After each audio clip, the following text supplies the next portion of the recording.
Dr. Abby here, you guys. We are back for another segment of Niching Down. And I know last time I was chatting, I talked about welcoming kids in and what it means to really choose your verbiage and create a space that welcomes those people into your space. And I think another component of that and what I want to talk about today is the overall feel of the clinic. So what do your walls look like? What does your furniture do for people? Is it comfortable furniture? Is it a very inviting furniture? The setup, the overall structure of the building, when they open that door, are they gonna feel like it is matching the people?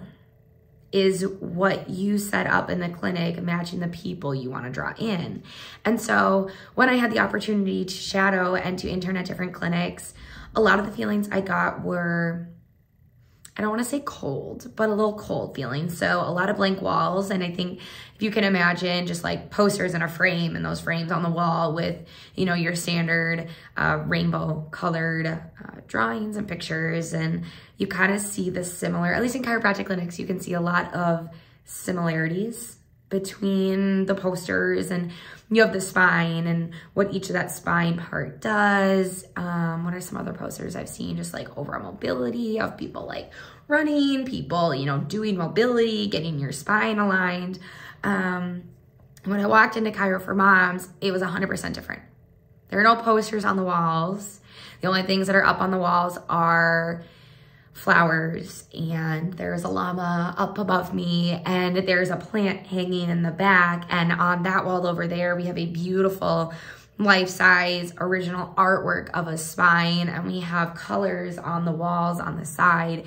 We're creating a space that feels just welcome and wholesome. And in our kids' room, we've got rainbows on there, and there are little porcupine, you know, pom-poms hanging from the ceiling, and there are clouds up on the lights.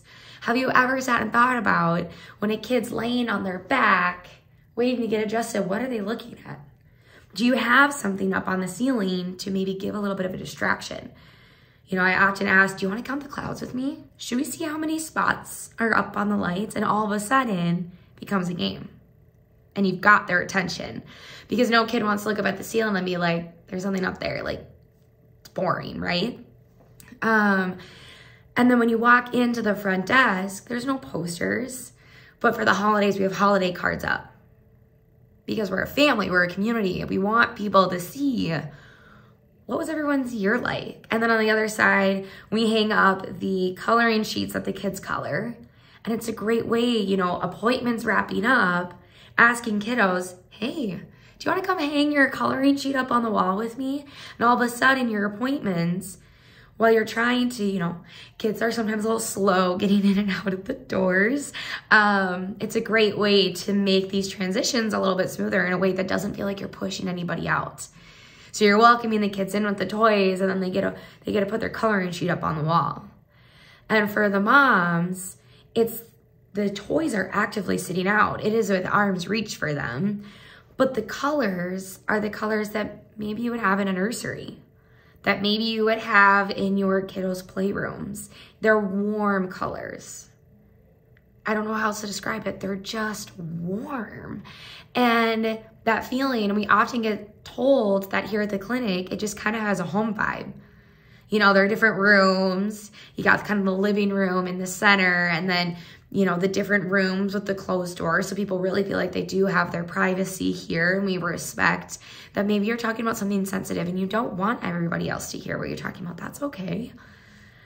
But the center space is welcoming, and then you have the offshoots of the different rooms. And it's amazing how when someone feels like they're more at home, they're in a homey space, they might relax a little bit better. They might be more willing to share information that's pertinent to their medical history that might be important for you as a provider to know. Because it's the sense that, yes, you're giving and providing this treatment for them, but they can say things in a safe space. And it seems a little redundant, but have you thought about, what are my four walls telling my patients? You know, is it this little bit of life over in the corner, this plant, you know, who doesn't love a good plant, right? That gives this sense of, you might just be hanging out in your porch. I got the natural light coming in. We've got a little bit of growth there in the back. I got a spine over here. Give your patients a sense of, this isn't a scary building. This isn't meant to be blank walls. And who wants to stare at a blank wall? Gross, gross. What would you want on your walls? What are your posters telling about you? So be open to decorating your clinic more as a home rather than just a care building. So that's something to think about as you decide that you want to start niching down. How can you make your clinic a little bit more specialized?